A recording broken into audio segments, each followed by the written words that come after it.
இன்னைக்கு ஒரு அருமையான ஒரு சட்னி பார்க்க போகிறோம். கத்திரிக்காய் சட்னிங்க. நீங்கள் நார்மலாக வெங்காயம், தக்காளி, பூண்டு, மல்லி, புதினா, வேர்க்கடலை போட்டு சட்னி பண்ணிப்பீங்க. ஏன் கத்திரிக்காய் சட்னி பண்ணி பாருங்கள், ரொம்ப சூப்பராக இருக்கும். இந்த காரம், இந்த உப்பு, புளிப்பு, இந்த வளர்ப்பு சேர்க்கும் போது 2 இட்லி சாப்பிட்றோம், 4 இட்லி கண்டிப்பாக சாப்பிடுவாங்க. இது எப்படி பண்ண போறீங்க? கத்திரிக்காய் சட்னி எப்படி செய்யுதுன்னு பார்க்கலாமா? வாங்க.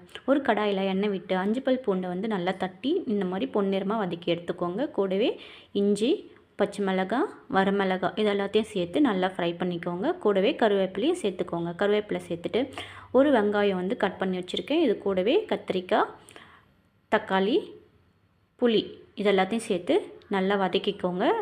டேஸ்ட்டுக்கு தேவையான அளவு உப்பு சேர்த்துக்கோங்க. உப்பு சேர்த்து நல்லா ஃப்ரை ஆனதும் இந்த அளவுக்கு வந்து நல்லா ஃப்ரை ஆகணும். ஃப்ரை ஆனதுக்கப்புறம் இது கூட 1/4 ஸ்பூன் மஞ்சள் தூள், 1/2 ஸ்பூன் மிளகாய்த்தூள், 1/2 ஸ்பூன் காஷ்மீர் மிளகாய்த்தூள் நான் கலருக்காக சேர்த்துக்கிட்டேன். வேணான்னா ஸ்கிப் பண்ணிக்கோங்க. இது எல்லாத்தையும் நல்லா ஃப்ரை பண்ணிக்கோங்க. இதோட பச்சை வாசனை போகிற வரையிலும் நல்லா வதக்கிக்கோங்க. இப்போது இதை ஒரு பிளேட்டில் வந்து ஆற வச்சுட்டு மிக்ஸி ஜாரில் நம்ம சேர்த்து அரைச்சி எடுத்துக்கலாம். இது அரைச்சி எடுத்ததுக்கப்புறம் இதுக்கு ஒரு தாளிப்பு கொடுத்துக்கணும். ஒரு கடாயில் எண்ணெய் விட்டு கடுகு சேர்த்துக்கோங்க. இது கூடவே கொஞ்சமாக உளுந்து சேர்த்துக்கோங்க.